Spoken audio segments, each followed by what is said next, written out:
highs and lows, all the tears and the pain. You've been there through it all, been through it all, just do it again. Now you got to believe, I believe, cause you know what it takes to believe in my dream. At the top of your game, feel it, got everything you needed. Now bring it like you mean it, just like you mean it. Dale, olvida lo que vale, juega como tú sabes,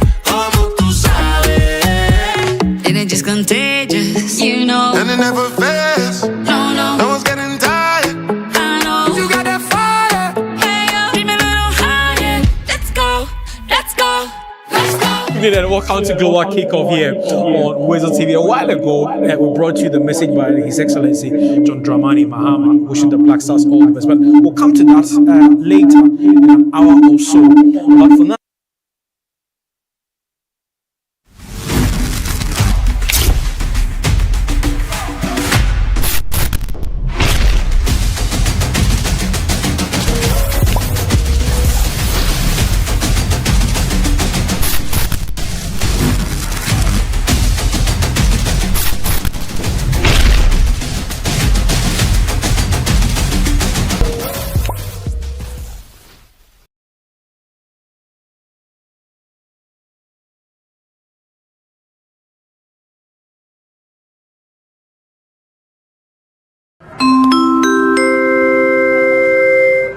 Your flight is ready to leave. Sit back and relax and enjoy the flight.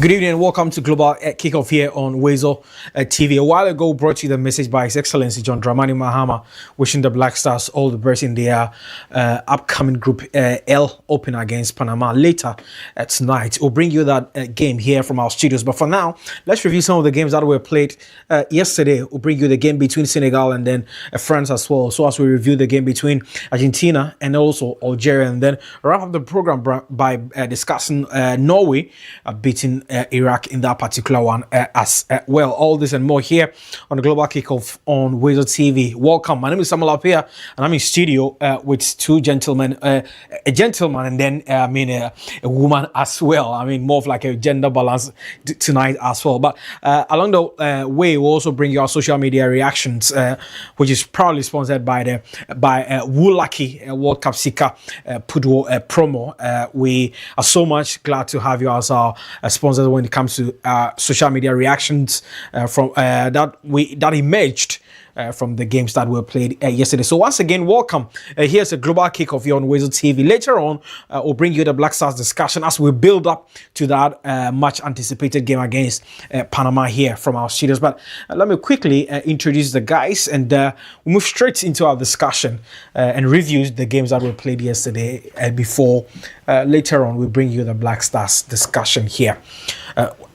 In the studio is Ofe Frimpong, who has been joining me since we began this program. Ofe, good evening, welcome. How are you? Yeah, good evening, Samuel. I'm blessed. How are you doing? I'm doing well. Yeah. I'm doing well. Once again, I'm tired, but I still need to be here. Pumped out for the Ghana match. Exactly. Yeah. Right. So, Ofe, always joining us on Global Kickoff here on WoezorTV. Once again, we have Doris Salasi. Yesterday he was here, and tonight too. The guy Kweku from Bo has dragged him all the way from his house to join us tonight as well. Doris, good evening, welcome. How are you? Good evening, I'm doing well. How are you? I'm okay. I'm good. It's always good to have Doris here on the show. Listen, our viewers, if you don't know, he's a strong Ronaldo fan. Let me put it on record. Very, very strong one.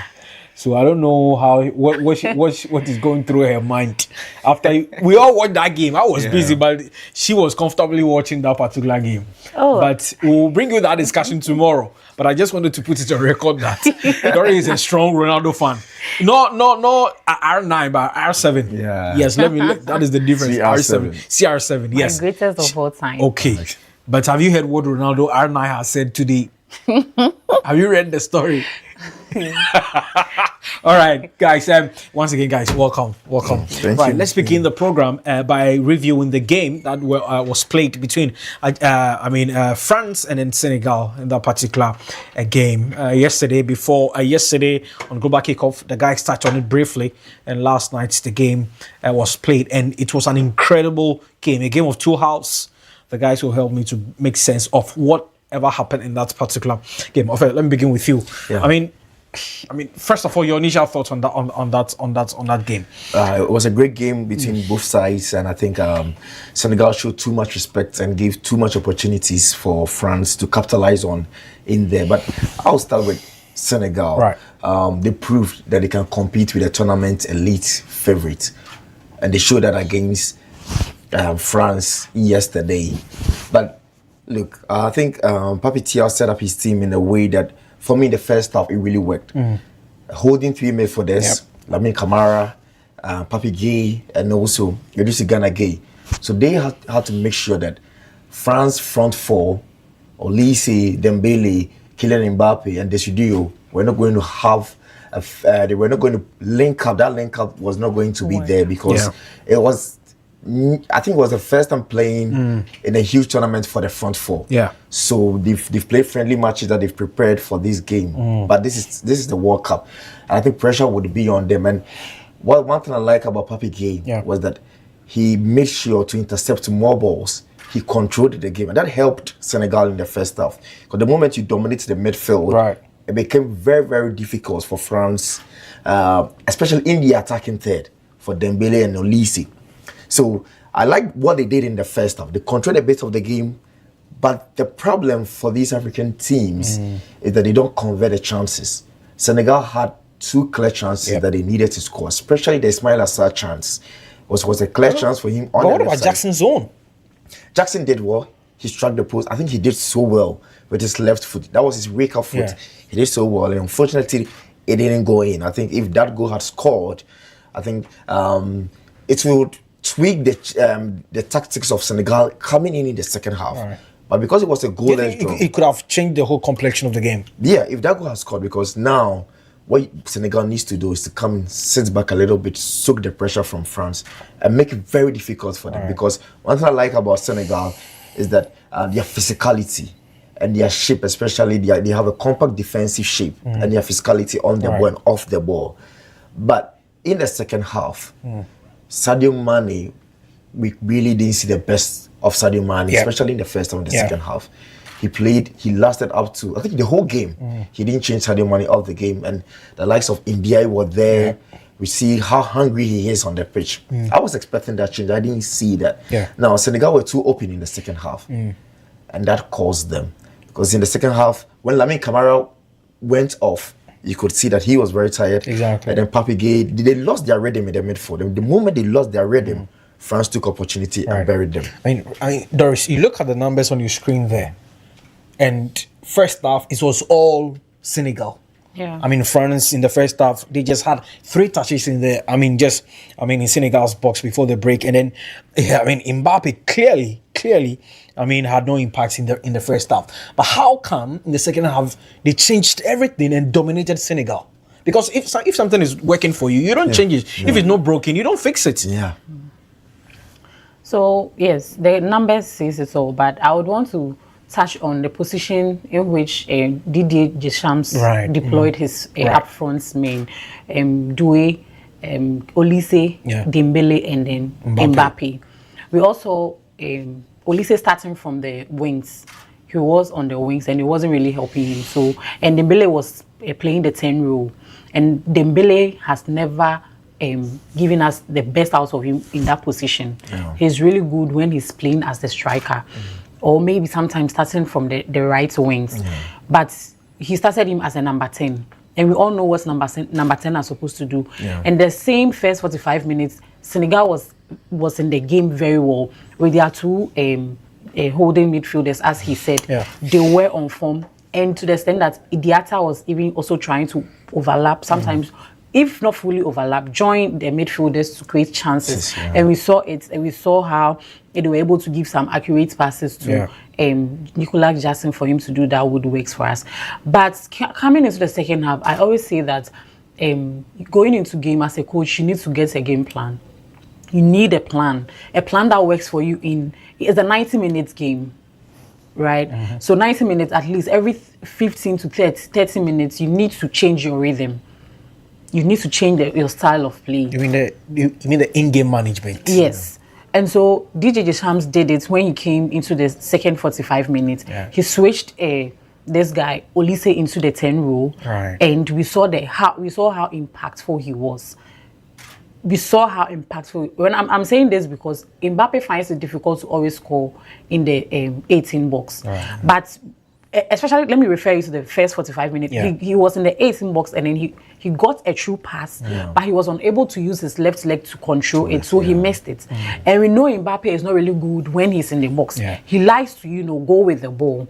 So Mbappe's getting his first goal inside the 18 box should tell you that change from Dembele coming out from the 10 row for Olise to carry the ball, do the central passes to break their defense line really well for them. That's how Mbappe was able to get that first goal inside the 18 box.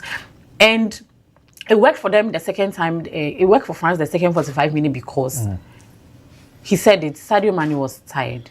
He was completely out of the game, and so Because at the point I saw him, was that the right back also? he was Trying to drop deep just to help. He gets it, and so I he was thinking with his age, you Yeah. need to stay a bit up so that when the counter breaks, Yes. you know that And the person marking, they said Sadio Mane was Kunde. Kunde offensively, very good. Defensively, so bad. And so Sadio Mane was ineffective. So Kunde then decided to do what? To fully overlap, to come and help or double up at the flanks, to help when Mbappe even moves into the middle. And then Dembele was so in, he wasn't finding his feet. So Kunde was doing much of the passes to Olise. Then Olise will do what? Will also cross in. And we saw Rabiot and Hernandez. Yeah. They were ineffective, and then the midfield was not working. It got to a point that the midfield was not really working. So Olise at the wing, at the 10 row, taking passes from Kunde, and then sometimes you see this guy Rabiot giving him some passes. So it was very easy for him to lay those passes, just give it to Mbappe for him to do whatever he wants to do with it. That was how come we saw Bakola who came in, and then his first touch was just a goal. And so the midfield was open. Senegal was lost. The fullbacks of France were constantly overlapping, like there's nothing happening. There's no person for them to mark until it changed, and the rhythm of the game changed when Mbaye came in. So I would say Pape Thiaw lost the game because was it down to experience? Was it down to? I mean, Didier Deschamps has been at this level. This is his first time taking Senegal. So is it like, in terms of experience, he's not there, and so Deschamps outsmarted him with his tactics and his experience? Yes, I would say. I wouldn't say he outsmarted because he could have counted. You had players to to counter what France were doing. You get it, but he refused. Deschamps wanted to prove a point by trying to let something work for him out of this first game, because coming into this game he knew that Senegal are African champions. Yeah, sure. So he's not going to get that game very easy. Yeah. When he ends up with the points, he's okay with it.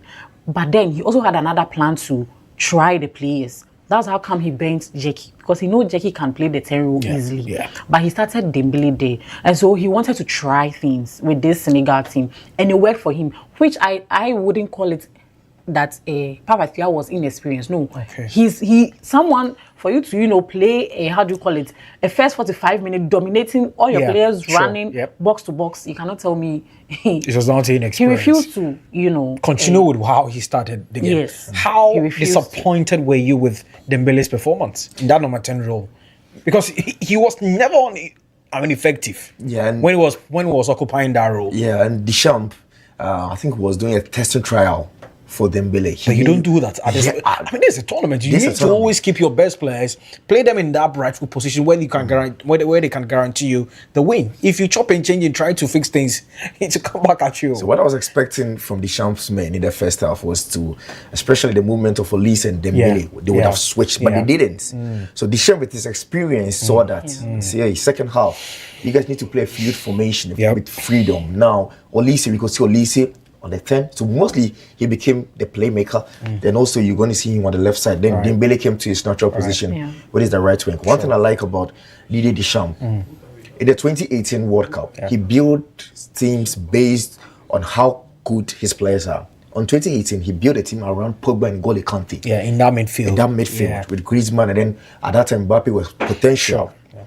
So he won the World Cup with those two solid midfielders. And remember, N'Golo Kante and Pogba have never lost when they've played for France. True. So with this new team he has, he's building the team around this front four. He's expecting much more from this front four. Now, before this front four is going to work, it's going to depend on Rabiot and Tchouameni. So you could say that in the first half, when Senegal But then again, not to catch you, you go back to Pogba, that combination between Pogba and N'Golo Kante. Those midfielders, Kante was not scoring that often, but Pogba was always popping up in situations where he was scoring. Yeah. But these two midfielders are not like, they are So one thing that I can say I witnessed from the 2018 when they emerged the winners was I saw Pogba doing more of the runs. Yeah. And then N'Golo Kante was protecting the back four. To do the tackles and then all those things. I clearly remember that game. And that's how come the world discovered Pogba. His passes. When he puts it there, you see Mbappe running. And that was how come you also got to see how Mbappe runs with the ball. So I would say Mbappe came into the room when the table was already set for him. Because he had these two people who understand their role very well. So it's a new team that Deschamps is setting up. So he's basing them, especially counting on his front four. Now, when the midfield was not working in the first half, quickly in the second half, you could see that Andre Rabiot came into the game. Now, the moment he read the game well, he found his rhythm. The first goal that was created by France, Rabiot gave the pass to Michael Olise, but I think it was a poor goal that Senegal considered because Sadio Mane was just there watching Olise instead of him pressing. He was just press. He didn't press. That was very ball watching. Ball watching. That was very poor from a player like Sadio Mane. So look, France have the raw attacking depth in there, but individual quality bail them out against Senegal. But they are vulnerable when their wing backs are attacking. That was when we saw Senegal having those chances. So when they meet a team that can convert those chances, I think France will find themselves in trouble. But the individual quality up front was too much for Senegal. We'll do our first commercial break, but let's discuss this very quickly. Let me begin with you. I mean, after the game, Edouard Mendes says that loss of concentration and then the mistakes cost them. I mean, I like what you said. Going into potentially African champions, we are all waiting for the verdicts from from CAS. Looking at how they've performed, I mean, they played against more of like a quality side. But if you're playing a country like France, you need to maintain that high level of concentration. You don't have to drop and then the mistakes. But how do they correct them from here? Because conceding 3 in the opening game, how do you bounce back? Because I mean, in their next game on Monday, they faced Norway. Norway also whipped. I mean, Iraq by 4. So how do they recover from those mistakes and ensure that they get their first 3 points against Norway? So what I would just say is there are some 3 key players that he needs to drop. Okay. And then bring them in. Okay. In the second half. Maybe bring them very early. Someone like Koulibaly. It got to a point he was so tired. He couldn't man-mark Mbappe that well. He was so tired. And then Idris Gueye. Agana Gueye. Agana Gueye. He was also tired. And Mane. They shouldn't start these people because the Norwegian team, when I saw them yesterday, I don't know whether they took some glucose. Playing the game. There is a story of them sending how many oranges? Is it 600 or 6,000 oranges? It was. Yeah, so it tells you how prepared they are. Yeah. You get it? And so the rhythm at which Senegal started yesterday with the France team, I would want the first 20 minutes. Yeah. Papa You mean in Thiaw the first half? Yes, Okay. in the first half. He should, hold on to that tempo. Right. And go into that game with the Norwegians. Right. But he should introduce in the young guys. In Baye, he should let him start. This guy is playing at Everton. Yeah, Mbaye. Yeah, I was surprised he Day in, didn't start day him. out. Yeah. I mean, So clubs, they should United introduce after him, him. Chelsea after him. Yeah. Some of the Yes. top And that is European a clubs top are player in the there. Premier You League. should introduce him. Then the second half, you bring in experience. Experience when you are leading, they come to Exactly. manage Yeah, the the game game for for you you, yeah. I and agree. manage your win for you. He should start the young. He should trust them because these people are not coming. Koulibaly is definitely playing his last World Cup. Yeah. Mbappe is Mane Sadio is also Mane, doing yeah. it. I mean, he has So- announced after the World Cup, he's announcing Exactly. his retirement from So the he should national team. put the trust in these young ones to Right. do that for him, Yeah. and they can play head to head with Right. them. It makes And the sense. Norwegian team, they were so active and they knew because they have Haaland, and so they made the runs. Right. It was a beautiful game between Iran. Yeah, It was a yeah. beautiful game. Sure. I mean, for you, let's talk about Mbappe and what he's done with his French national team. Yeah. I mean, small boy, Monaco, moved to PSG, and then straight to the French setup, and then he's rose to the point where he has captained the team. Now he has surpassed Olivier Giroud's 57 goals to become France's all-top goal scorer with 58 goals after that brace yesterday. And if you look at when it comes to goal scorers charts on the World Cup history, now he's just behind, Miroslav Klose and then Lionel Messi with just 2 goals. Right, and then if you look at, he has become the 3rd player to score for France in 3 different World Cups. In 2018, 22, and now, In 26. In 2026. Yeah, how crucial is he going to be? Looking at dating back to 2018, 22, and now 26. How crucial has he been for this French setup, and how crucial is he going to be going forward if they want to go back and lift the trophy? How should Didier Deschamps use him so that he can be effective to this French side? Didier Deschamps knows Mbappe well, especially 2018 when you brought him to the France national team. You make Mbappe happy. You give him the free roll. He delivers for you. I don't know. It looks like Mbappe and the World Cup, it's a love affair that will continue for a long time. Look, Mbappe is a great player, no doubt about that. But people are really talking about his ego problems in there. But listen, he delivers when it comes to the big stage. And he just showed that against Senegal. That second goal. Yeah, that's crazy. That's crazy. Crazy. I think he knew that the goalkeeper, Edouard Mendy, was off his line. Right. And he has struck the ball so well, he's going to score. He's an intelligent footballer. Yeah, One exactly. thing people don't realize about him, he got a pace, he reads the game so well. Mbappe is a world-class player, and people should know, because he's in Madrid, he has not won any trophy. The criticism has started. Sure, of course. Real Madrid is a big club, Exactly. so he could understand all this criticism. But in 2 seasons at Real Madrid, he's been the leading goal scorer. Yeah. He has break some records that set by Cristiano Ronaldo. So he's scoring the goals. Even in the Champions League as well. The Champions League as well. So he has fine from coming into this tournament. And look, whether they like it or not, he's the star man for this France national team. He's the captain in there.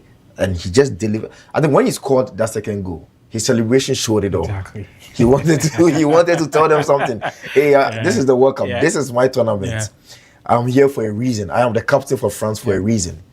So you guys should just chill. Look, Mbappe is a world-class player, and he's France's star. You think he'll be able to break all the records when it comes to the World Cup? World Cup goal scoring. If not this tournament, you think subsequently he'll be able to surpass all the goal scorers? He will break it this Muller, tournament. Thomas, Muller, Klose. Messi is now leading the chart now together with Klose. But you think he'll be able to break those He will records? do it this tournament. I think even in the next game, they are facing. Is it Norway or they'll face Iraq. No, they will face Iraq. Look, Mbappe is going to get a goal in there. He will smash that. he will. And even Norway, he will get a goal. get a goal. So I think this is the tournament Mbappe will break down. You think so, Loris? Yeah, You subscribe? He will. All right. So we'll drop the France-Senegal game conversation here. We'll take a quick breather. We'll be back do social media reactions from the camp of Mbappe, France, and then Senegal. And then we zoom straight to Argentina against Algeria. But remember, our social media reaction is proudly sponsored by the Lucky World Cup Sika Pudo promo. We'll be back shortly. Stay with us.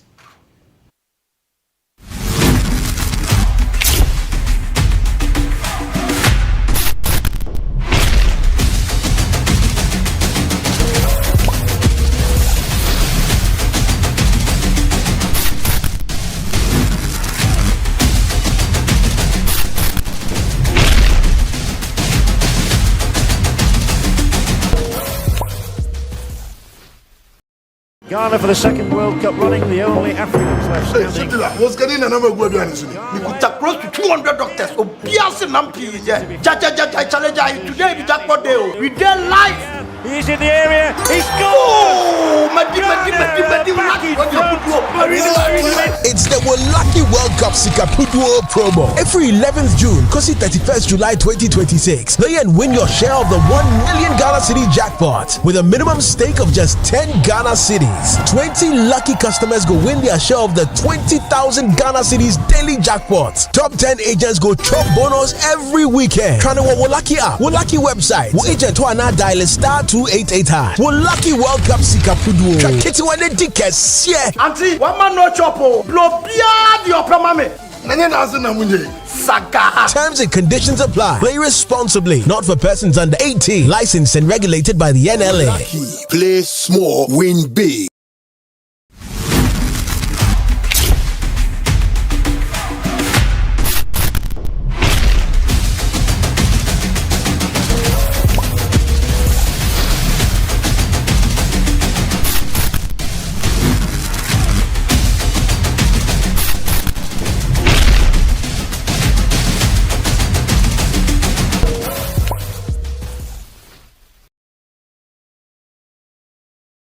Welcome back. We're watching the Global Kickoff here on WoezorTV, and my name is Samuel Appiah. I'm in studio with Ofre from Pom and then Doris Salasi. We'll do some social media reactions, but before that, let's acknowledge our proud sponsors when it comes to the reaction to our social media comments and reactions. Now, it's proudly sponsored by the Lucky World Cup Sika Pudo. Now, the wait is over. It is finally here, the World Cup season. Watch good football and win extra cash with the Lucky Sika Pudo World Cup promo. Buy a minimum ticket, a lotto ticket for just 10 Ghana cedis and get an instant opportunity to be given a second chance. Whether your staked numbers win or not, you can still be part of the 20 lucky people to win 1,000 Ghana cedis from the 11th of June to 31st of July 2026. Also, our cherished agents are not left out. There is a 32k weekly jackpot for the top 10 best-selling agents.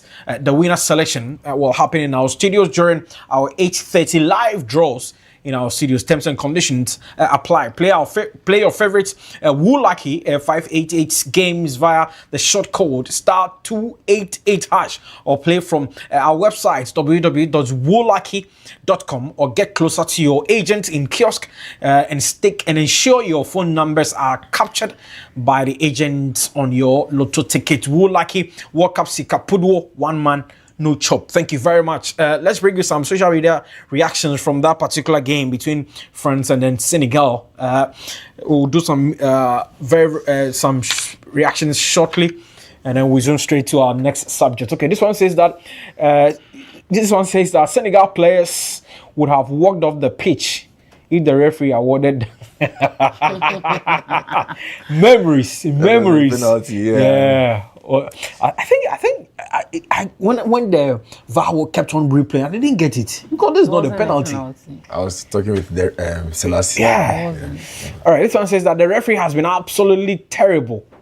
Every 50-50 decision seems to go against Senegal. Fouls against Senegal are ignored. At this point, he is not just officiating the game. He's influencing it. You should stop it. Am I the only one seeing this? He should stop. All right, thank you very much for that. This one says that Senegal fans, what is the problem again in America? Keep calm. Keep calm. What is it? I think you wanted to say concentrate. Yeah. This one says that Morocco will never play like this against France, it's clear that Senegal are not on Morocco's level. That's why they ran away from the pitch in the AFCON final. Oh, no, this one And this coming from Don. Okay, this one says that I am sorry, but Morocco would have won the AFCON final on the pitch if Senegal stayed. This argue they had a penalty, they didn't score. And he goes on to say that we all watched Senegal against France. Senegal crumbles and struggle under pressure, which was exactly what Morocco was doing. So rightfully, Morocco deserved that AFCON. No problem. We are waiting for CAS very soon. Kalije says that first hat-trick in your 6th World Cup is just crazy. Mbappe did it in 2. 2 World Cups. Do you understand what you he's know, ready? you know. Simple and short. Kalije is a Ronaldo fan. I see. Simple and short. No problem. This one that Mbappe didn't let Mbappe finish celebrating his goal. What a dictator. Charlie. All right. This one says that some Madrid fans can't praise Mbappe because they are Vini Cultists. Yeah. Okay, cultists. Just imagine hating and not enjoying your own place. Mourinho will tame all of them. Don't worry. Oh my! Nanaba says that Mbappe is a solid captain, proper team player, knows how to create spaces for his mates without taking all the shine. Only witches and wizards hate him. Nanaba, please slow down sometimes. Nobody hates Mbappe. Like what Ofe said, sometimes you say go. Yeah, I mean, if you're a big boy, you need to have some ego, but you should go. I mean, into the team, and I mean, just try as much as possible. But I think he did the needful. His ego helped them to win, and that is the most important thing. Now, let's shift focus. Talk about the defending champions, and they kick off their tournament on a very, very bright spot, clean slate. You understand? 3 points plus 3 goals, solid. And guess who did the magic? Okay, let me begin with you. Yeah. Of course, we'll talk about on the more serious. We'll talk about Algeria and their flaws and all. But I mean, at the age of 38, people felt he's aging and he's not going to come into terms with the pace of the game. Yeah. But his first game on the pitch, hat-trick. Yeah. Lionel Messi needs no introduction to football. Every football fan knows who Messi is. And I think Algeria gave Messi so many chances for him to exploit. When Messi gets those chances, he'll punish you. Even when he's 45 years and he's playing football, there's some chances when Messi gets, he'll punish you. I was very surprised with the way they played. See, Saudi Arabia has given every team the blueprint on how to play this Argentina side. Yeah, I agree. And coming into this game, there is no player in Nigeria side who is even better than this Argentina squad when you compare player to player. We can argue the case for Riyad Mahrez, only him. But the rest, no. So coming to this game against Argentina, I was very surprised with the way Petkovic, the head coach of Algeria, Vladimir Petkovic set up his team. I know these Europeans mostly don't like this low block tactics. But listen, this is Argentina. This is the defending champions. You need to give them that respect. Very surprised with the way they played. A 4-3-3 system, high attacking system against Argentina. And when they conceded the first goal, now they were still playing the same style. Fluid football, looking for another goal. I was very surprised. I was watching the game. I was like, Argentina could have buried them like 5 goals. Messi even missed a shot after his first goal. But listen, the goalkeeper Zidane was very poor on the day. The first goal he considered was very poor. I saw a tweet last night that Odidini Papadinho. Yes, I was about to say that because he's the son of the great Zizou. Yeah, Odidini Papadinho. That goal the guy considered in the first half, I mean, it was so poor. That was so poor. Like, I didn't even know what he wanted to do, whether he wanted to use his left or his right hand side. But this is the World Cup. This is the time he needs to prove to himself, not even to his father. Is it also down to inexperience because it's his first time? Yeah. It counts. It comes out. Algeria Petkovic wants to tell us that they don't have any experienced goalkeeper in there who could manage this Algeria team than Zidane, because I don't think he even have that experience like that. He's playing for Granada in the second division. Spain, I think it's a big stage for him. The pressure will be on him. But that goal he conceded, and then even the second goal was terrible. That second goal was terrible. That rebound, he could have just easily cut the ball. He just left that ball for Messi. Just punch it away. Just punch the ball away. He just punches directly to Messi. And for the third one, even the likes of Courtois and Co. Very difficult to even catch that ball. So I'm not going to blame him for that one. But see, if Algeria are going to play like this in that group, I don't think they're going to qualify. And when it comes to this North African teams, yesterday Doris was here, sidelined all the North African teams. You are also adding them to the list. For me, I also say only Egypt and Morocco are the teams that have seen improvements and all that. But the way Algeria played against Argentina yesterday, Argentina was terrible. Was very poor. How come Vladimir Petkovic went toe-to-toe with them, knowing very well that he can't match the tempo and he don't have the same quality as Scaloni has? I mean, let me just... He said everything from the goalkeeper to the... Zidane, like Zidane. So... I wanted to add them yesterday to the list. But he just wanted to watch them play. No. Interestingly, you could see the ball possession of Algeria, 52%. We'll talk about that later. Look at Argentina. I'm coming there. I'm coming there. Yeah. So, you see, you decided to open up a game and then play. It means you're going to be dominant. You've decided not to sit back. So how do you then create zero chance? How do you then create no shot on target? No shot on target. And the 90th minute. It means that you were playing with an opponent who was not going to give you the ball. They know how to hold the ball. And this is the first time they've known how they shot on targets in the World Cup. They know how to hold the ball. And so I always say it's that as a team, before you even bring out your budgets and a whole lot that are coming to the World Cup, you need to have a plan. Right. And when your first game will expose you, I line up the African teams that will go home in the group stage. I was unable to add Ghana because I've said it. Carlos, his first game today will I will read him and then I'll know his intentions very well because you cannot judge him with the 90 minutes he played. Of course, there's a very young team, and I mean I cannot add it. But I wanted to add Algeria.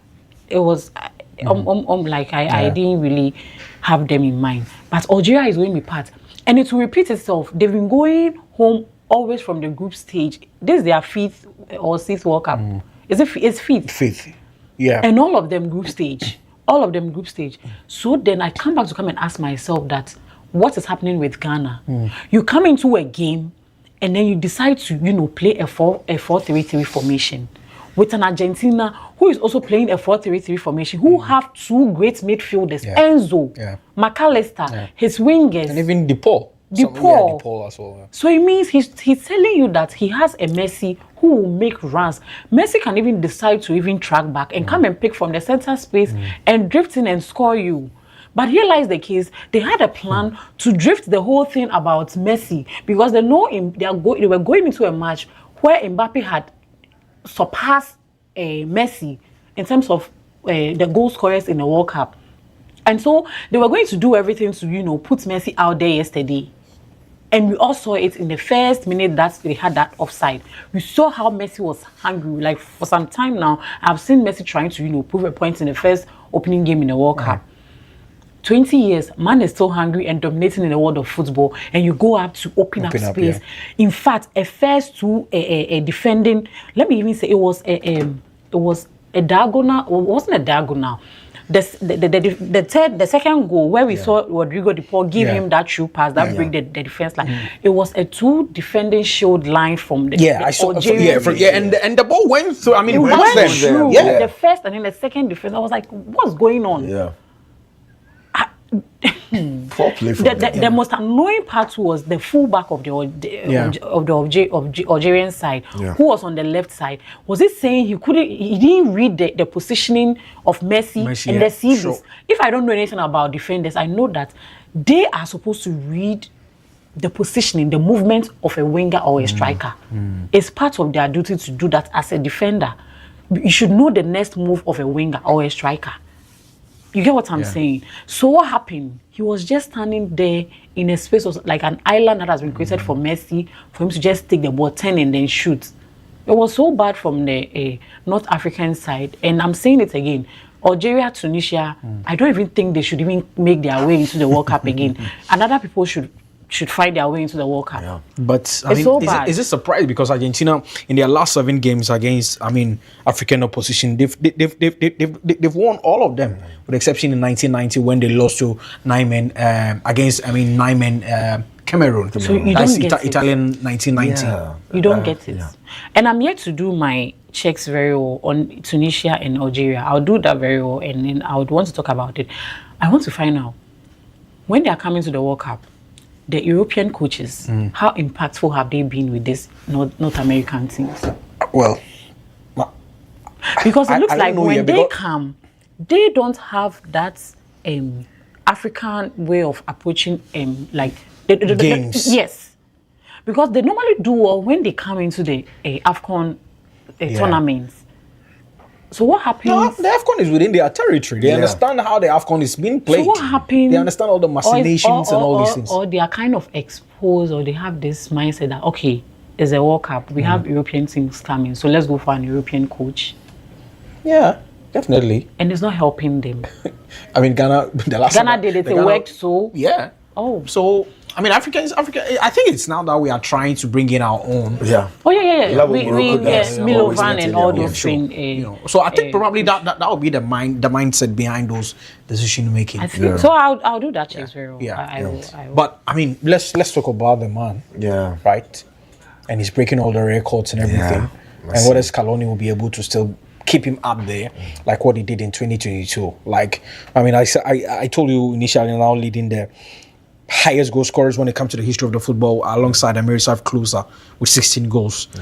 Now, the 3 goals that he scored has become the overall. He has become overall Argentine leading goal scorer as well. And that scoring 3 also has become their biggest scoring scoreline against Germany, Serbia and Montenegro again in 2006, right? And now he has also scored more goals from outside the 18-yard box, and that is Messi for you, And if you go on, he has become the 12th hat-trick. 12th hat-trick in CONMEBOL, or the 12th hat-trick. By a CONMEBOL player when it comes to the history of the World Cup. Higuain has done it, Batistuta has done it. 1994, 1998, Higuain. 2010 as well. 38. I go back to the point that I raised. 38. Yeah. Still, he's placing the MLS store, but. Can he give them that cushion like what we saw him do? Let me tell you something before you even end your question. I want to make this debate agreeable. I want to see Messi score a hat-trick against an African team like Morocco. It will depend on the path. Before I can be more convinced to go on a debate like this. With the hat-trick against look at what Morocco did, Algeria did. Yeah. Okay. There was no plan. No, Doris, hold on. On the basis of why are you saying that? I'm saying that because you see the World Cup, the final. Yeah. We also how he suffered. Against France. Yes. Yeah. You saw how he suffered, and those are those are the kind of wins. When you come out of that win, and when you come out from that challenge and you win. Yeah. Personally, you know that exactly. You won. Yeah. It's very satisfying. Yeah. You get what I'm saying? And success is never achieved on a how do you call it? A silver platter. Yeah. So that game, I just think it was Algeria who. No, hold on. No, it wasn't a competitive. Like it wasn't really competitive. No, but you see what I'm saying. Doris, hold on. Let's divert. Just Doris, hold on. Okay. In the rules of the game, you play what is just against you, or you play what is in front of you. This wasn't a tough match for Lionel Messi. You now really? See what Ronaldo faced today. Look at the DR Congo, and I was telling them that he was never going to take it easy. Yeah. DR Congo, even if they had played against DR, even see what Cape Verde did to Spain. So you are saying I want him to get like a team who is going to give a compact Saudi Arabia defending- style of team. the Saudi Arabia, you know, and then if he's able to still conquer it, then I know that's okay. So let me ask you this question. Let's take some few steps back. Yeah. Okay. Right. Between Mexico and Saudi Arabia in 2022, which team were more compact? When they face Argentina. Yes. Saudi Arabia. They lost to It was Argentina Saudi. lost to Saudi Arabia, but Argentina won against Mexico. Yeah. Between these two teams, typically, It was Saudi. Oh. The game against Argentina was Saudi It Arabia. was Saudi. It was Saudi. Really? Yeah. It was Saudi because see, even that game in the first 45 minutes, Argentina didn't really play anything. They won the first 45 minutes with a penalty. It was just a penalty.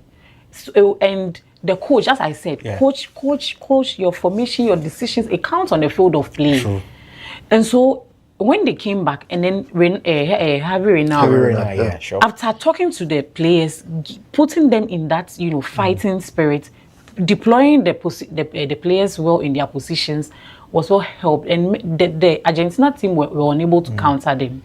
And we saw it wasn't based on penalty. So it was based on open play goals, and then they used to score. So you them. have an issue with Messi scoring a hat-trick against Algeria. Enrique. Listen, even if it was maybe Ghana cry, I would say that still, because Ghana, I know that we can play when we get to that stage. But Algeria and Tunisia, in recently they won the AFCON not long ago. Oh, we know. So why? Someone is asking the incident that involved Messi, whether it was a red card or not. What's your take about that? I made it clear. It's down to the intention.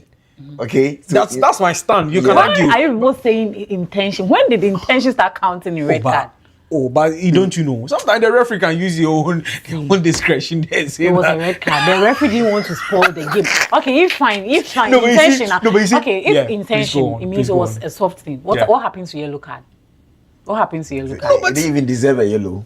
Yeah. It was a red card incident. So if you are saying intention, he didn't mean to hurt the player. There's the yellow card. But At least he deserved the yellow, yeah. But then sometimes also the on-field decision. Sometimes the VAR people will review it and So that's what I'm saying. He didn't want to spoil the rhythm of so the you don't game. blame the referee entirely. Then why did he whistle to take the foul?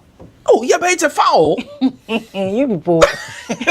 See, please, then let's move on. What I just wanted to find from you. Yeah. I mean, how crucial is he going to be? Because in terms of energy level, clearly he's dropped. I think he's just running into pockets where there are spaces. He get the ball and then he try to run through. But do you think you'll be able to do that? I mean, I think I agree with some of the things that Doris is ready, because if you face a more compact team, how are you going to run through? How are you going to locate up those pockets and then position yourself for Rodrigo or Enzo or McAllister to give you those balls? But how crucial is he going to be, and how should Scaloni also try as much as possible to manage him in this year's tournament? If you watch the beginning of this tournament, the high intensity from every team is up there. It looks like the young players in this tournament are really proving up to something. Today, the game has become mostly a very high intensive game. And listen, when we talk about Lionel Messi, one special ability about Messi that most players are lacking is he reads the game so well. Messi mostly doesn't do the running, the pressuring, the pressing. No. He reads the game so well. You could see him running through or scanning through the whole game, and he knows when he gets the ball what he needs to do with the ball.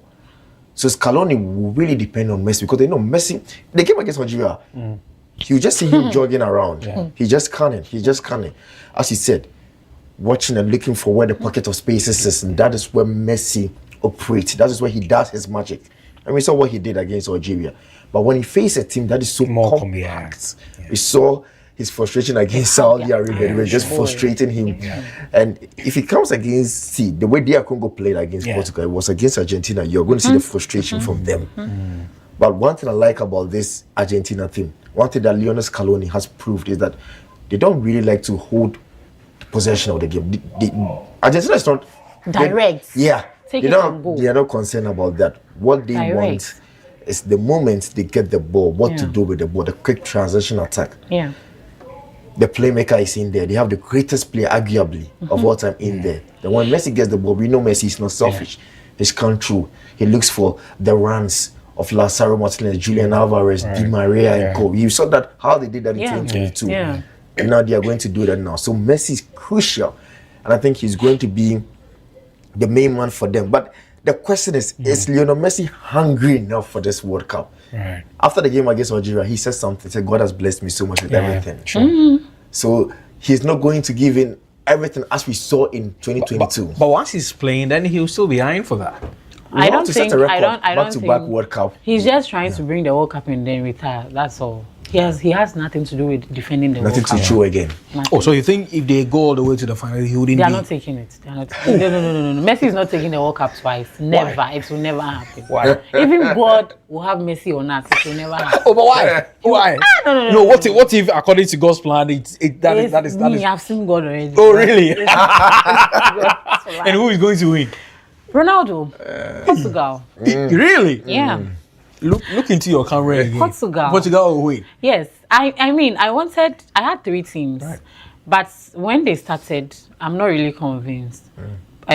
Brazil, Spain, and then Portugal. These 3 teams, I was tipping them to win. Brazil, Ancelotti, his style of play is not going to face this tournament. And then Spain, De La Fuente, his pride is too much. That's what it's too much. And so, pride and ego, it will mess things up for you. So, Portugal too, they have a lot of things to do. But they have the guys who can take on this tournament and then win. Right. You just have to move in a very quiet and silent way. Pay attention to things.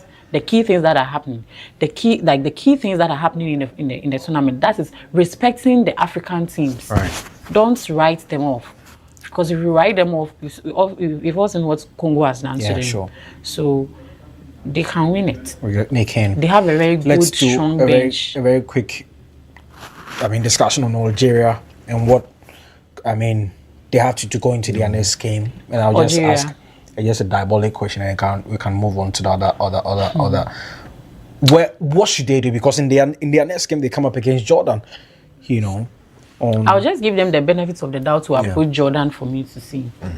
I would want to see their. No, because if you go back to what the numbers, Ofe pointed it out. They dominated Argentina. Possession. They had the ball. They won the possession. They had just the like ball. they had issue with decision making.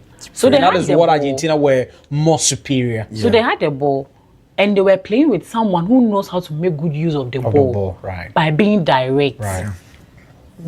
Argentina is not tiki-taka, take and pass. No, take and run. Yeah. And leave it, and then the person know. Do you get what I'm saying? And so, because they're North Americans, they also know how, they feel they know how to hold the ball, play with this and all that. But you cannot go and play with someone who knows how to make good use of the ball. Right. Knowing how to make good use of the ball is different from knowing how to hold the ball. Right. So I guess, Jordan, what do you expect from them? Yeah, I expect more from Petkovic's side. I think he's going to look at this game and say, okay, I admit I made so many mistakes. I was too open against Argentina. Now, the question is, does he change the style against Jordan? Because this is how you need to play against Jordan. Open play football. You need to get a goal against them. But listen, tournament does not demand beautiful football. What it demands is you need to win, whether beautiful or ugly. You need to win a game. So I think he needs to go into the game. If they get a 1-0 against them, good. Yeah. What they need to do is to get a first goal against Jordan and make sure that Jordan, because I don't think Jordan have the quality enough in the final third to cause trouble for Nigeria. Get a goal, play some middle block, low block, frustrate your opponent, and you're good to go. Argentina take on Austria in their next round of game. Austria won the opener. They come up against Argentina, and if they win, that you are saying, you are trying to tell me that Messi is up to another hat-trick again. I'm just asking a legitimate question. That's what you are telling. No, I'm only asking what next for them, and because they come up against, Austria, another very difficult side to play. I don't think they are going to get it like the way they got it from the Algerian side. This time they would have to work a bit for it, but they are still going to beat them because of how direct the Argentina team is, especially with their pace. They know their positionings. Let me put it that way. They have a plan from their goalkeeper. And let me say this thing. I have never seen the Argentina team do a solid build-up. I have never enjoyed a build-up like a position. So they play starting from the back. Have you taken notice of that? Yesterday I saw a bit of that. Okay, maybe I didn't pay attention to See that. that I saw a bit of that. I enjoy most of their games when it's given to Rodrigo De Paul. And then, He's orchestrating that team. Yeah. Enzo Fernandez will run. McAllister will run with the ball. So that's where I see but them. when the ball gets to DePaul knows when to release the ball, when to progress with the ball. I mean, look at that pass to Messi. Yeah. I mean, that's incredible. Yeah. He saw the space in there. Exactly. That is the perfect that was very management. close. Yeah. Where those two central midfielders were standing, they were very It close. shows you how Algeria were not concentrating in the game. He knew it. Because And they were tight in there. inverting. Yeah. Like they were. In fact, Argentina didn't really want to score Algeria like that bad, because they could have given them Could like have been a 7. Bloodbath. Yeah. It was that bad. They were not man marking anyone. Yeah. No 1v1s, like nothing. Yeah. Oh, it was so bad. It was so bad. The spaces. It's too open. Maybe Jordan will do a little bit of job for you. Okay. But let's wrap up this conversation to some social media reactions.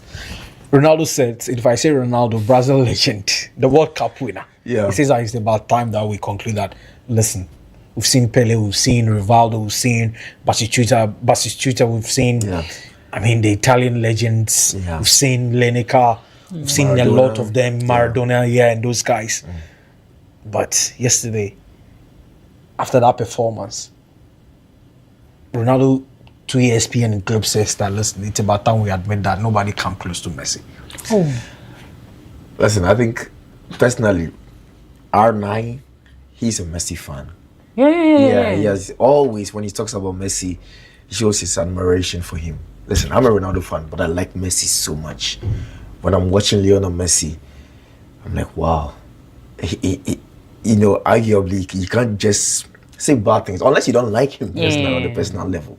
Messi's, it's up there. And for me, I always say that I always enjoy Messi because he's an intelligent player. He makes football so easy and simple. That's what I like about Lionel Messi. See, you can't hate Messi. Messi is a quiet person. You just can't hate him. So, this debate about Messi and Ronaldo makes football more interesting. Yes, and I they like are just that. there to strike But let's enjoy them. Let's enjoy them. They are arguably the two greatest footballers of all time, and I think let's just enjoy them. Your thought? Yeah, I said it all. I mean, you cannot be, frankly speaking, you cannot be a football lover and say you don't, like, it's so immature. Yeah. I think for me, where I stand is, personally, I'm glad I've watched those two players, Messi and Ronaldo. And I say Ronaldo are CR7. Yeah. They have really, really great football. They have really raised the standard of football. Yeah.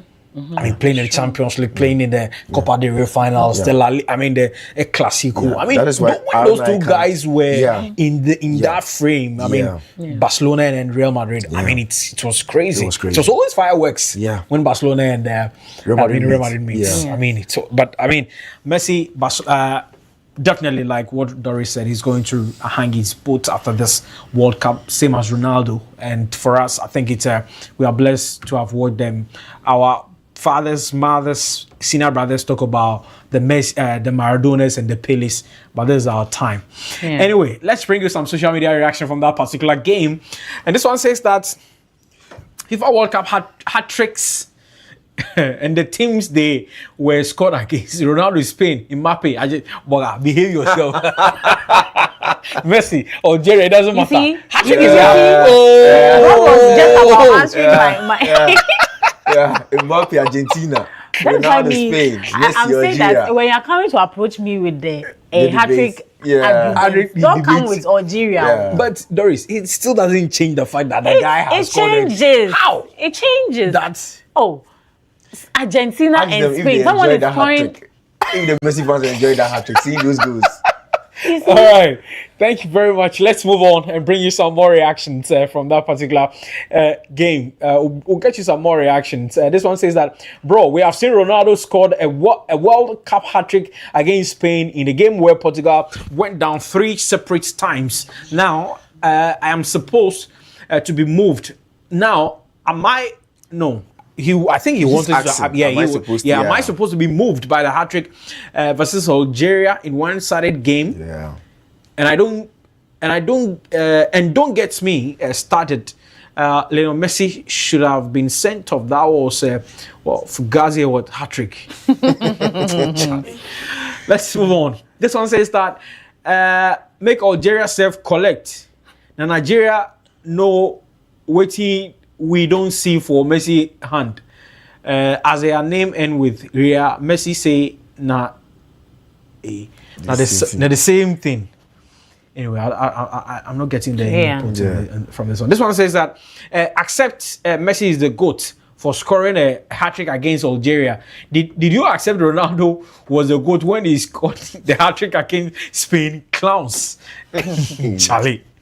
This when it comes to this argument, people have so many, side and so many thoughts on that. But it's good. Like I said, listen, these two guys really have really improved the standard of the game. They've really generated a lot of debate. But remember, always the social media reaction proudly sponsored by the Lucky World Cup Sikapudu promo. Now the wait is over. It is finally here. The World Cup season.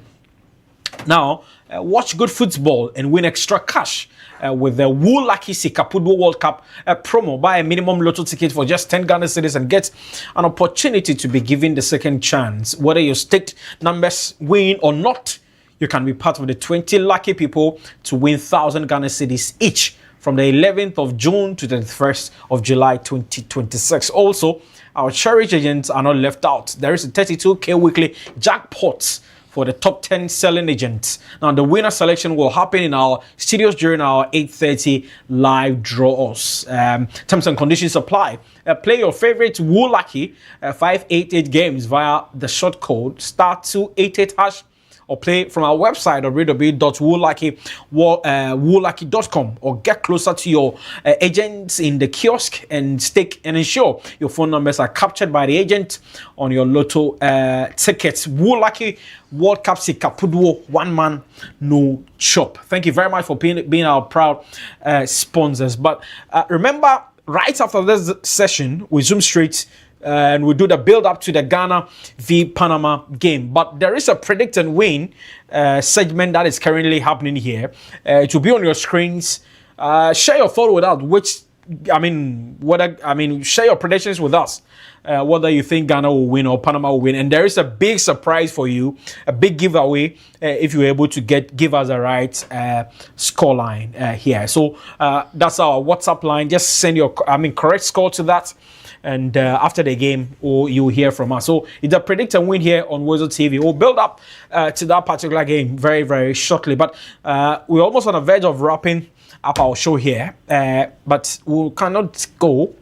Let's talk about the final game. Iraq and then Norway game. Norway, while making a return to the World Cup. Yeah. Brilliant start from them. Yeah. Look, Norway have the most two lethal strikers in this World Cup. Erling Haaland and Charlotte. And Barcelona's Barcelona's nightmare, Charlotte. See, any coach would love to have these two strikers in their team. Yeah. Any coach would love to have them.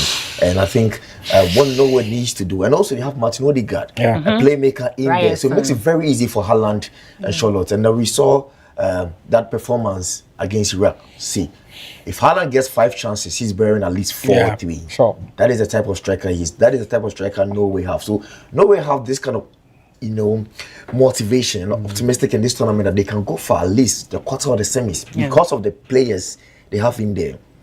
And Odegaard, everything will depend on Odegaard. Why am I saying that? Because he needs to link up with these two strikers. I want to see more from Charlotte. I know I'm going to see some goals from Haaland.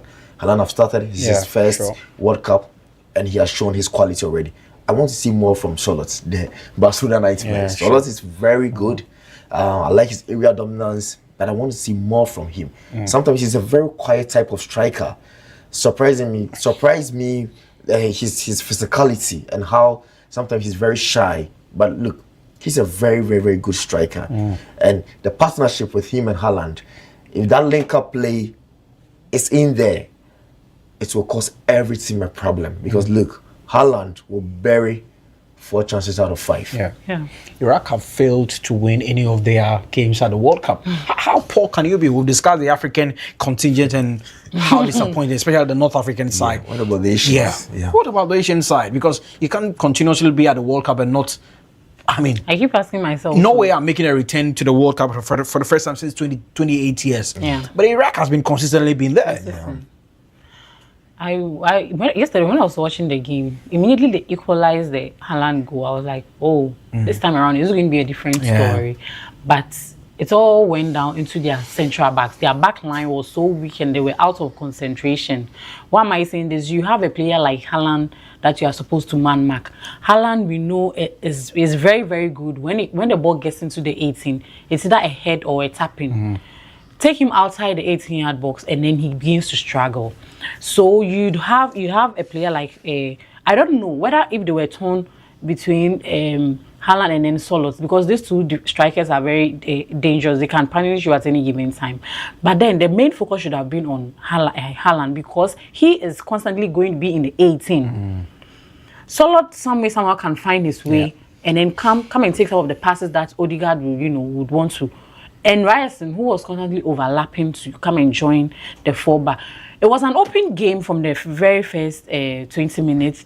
It was all in, all out game. We saw Iran making some runs into the 18 yards of Norway when the cross came in and then they gave their goal scorer gave a header.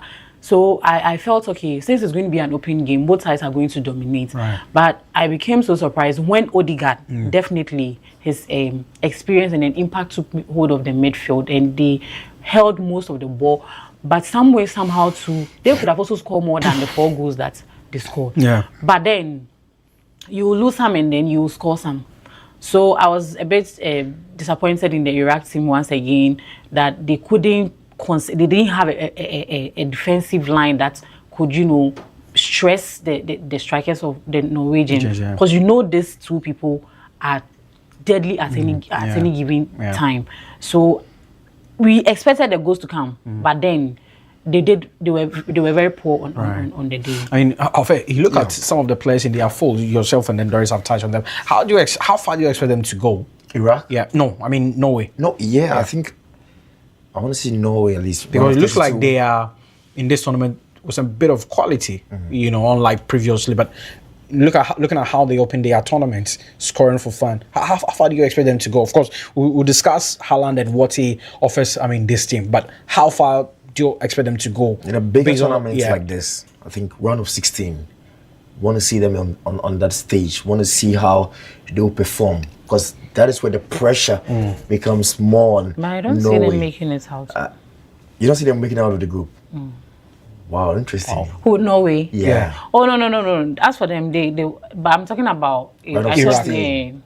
We're talking about Norway. No, we're talking about Norway rather. Okay. I see Norway getting to the round of 16. I think that is when the pressure comes in. And also, the manager will be hoping that he doesn't get, especially in the starting lineup, no injuries for them. Because when you look at Norway's bench, the players in there are not really I was surprised. Some of the names that I mean, some of the players that came. I mean, most of them playing in the league there in the Norway league, and they are not up there like the likes of Haaland and Odegaard and Nusa and co.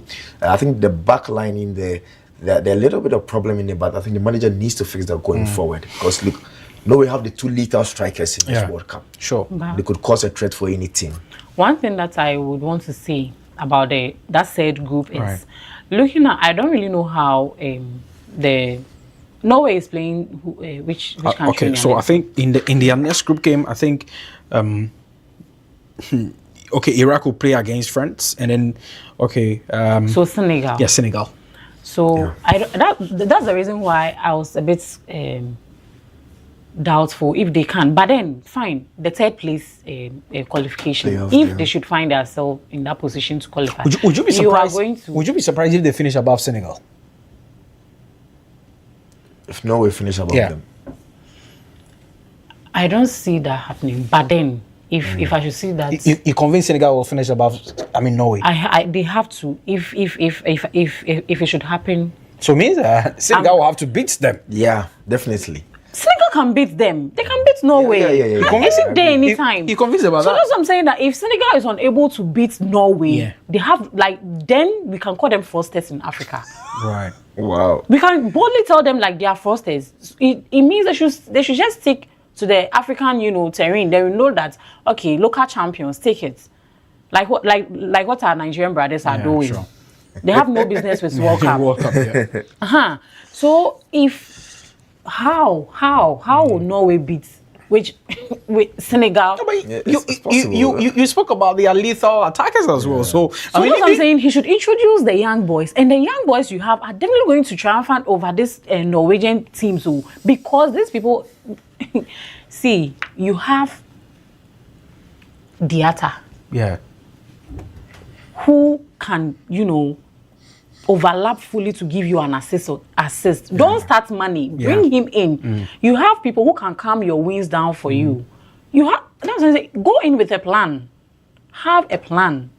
So if Pepatiel have a plan, he can beat. He should get a 6 points, clear 6 points from these two games, and make it to the second position. Yeah. Let Norway find their third way to go and meet a big team, and they will not even get into the round of 16. I see. I don't see them making it out of the 32 stage. I mean, Haaland becoming the first player to score multiple goals in the FIFA World Cup.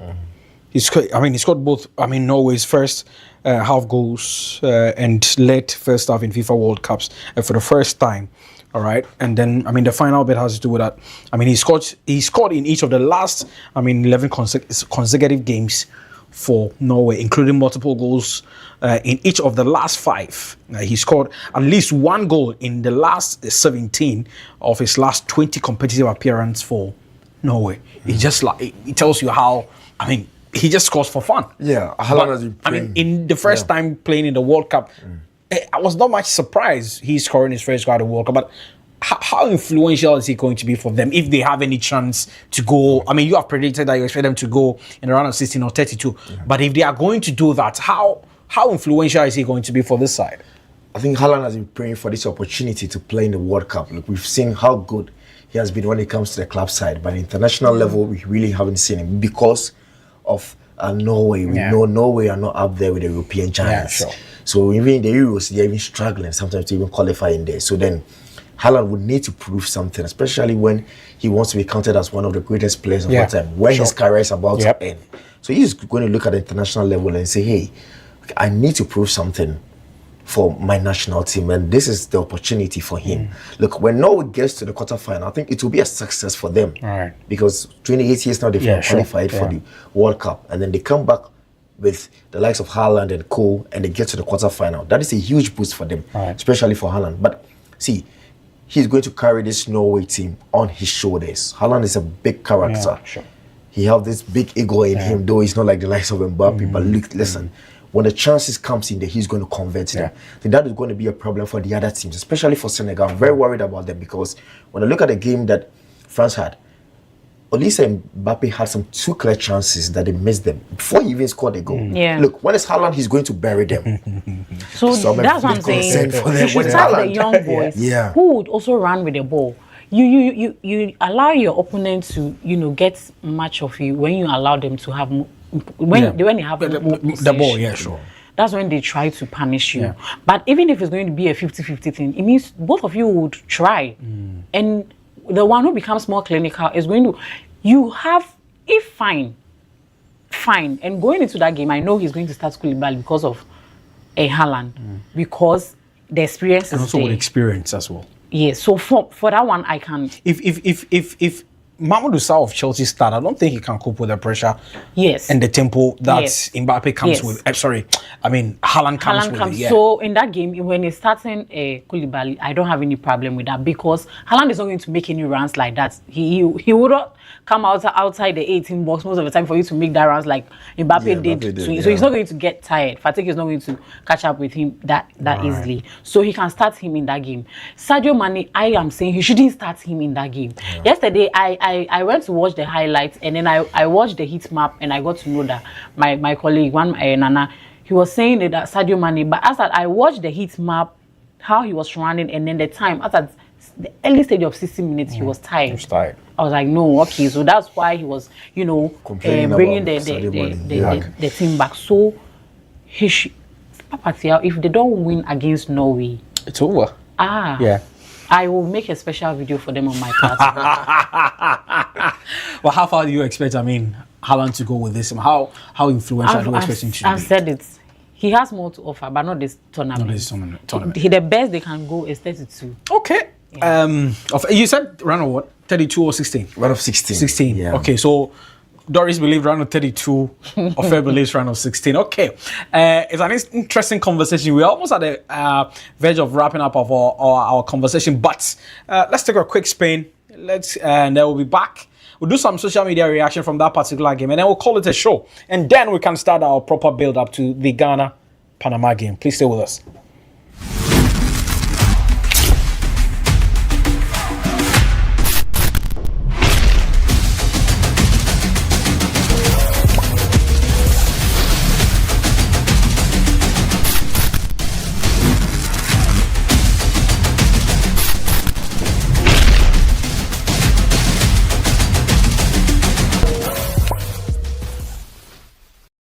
Ghana for the second World Cup running, the only Africans left standing.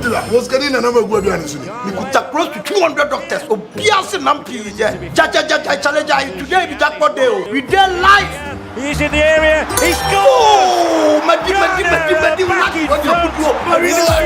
It's the Lucky World Cup Sikapuduo promo. Every 11th June, Kosi 31st July 2026. Play and win your share of the 1 million Ghana City jackpot with a minimum stake of just 10 Ghana cities. 20 lucky customers go win their share of the 20,000 Ghana cities daily jackpot. Top 10 agents go chop bonus every weekend. Trying to Lucky app, Lucky website. Agent to ana dial *288#. Lucky World Cup Sikapuduo. Kitty one the tickets, yeah. Auntie, one man no chopo. Blow bia di opera mame. Terms and conditions apply. Play responsibly. Not for persons under 18. Licensed and regulated by the NLA. Play small, win big.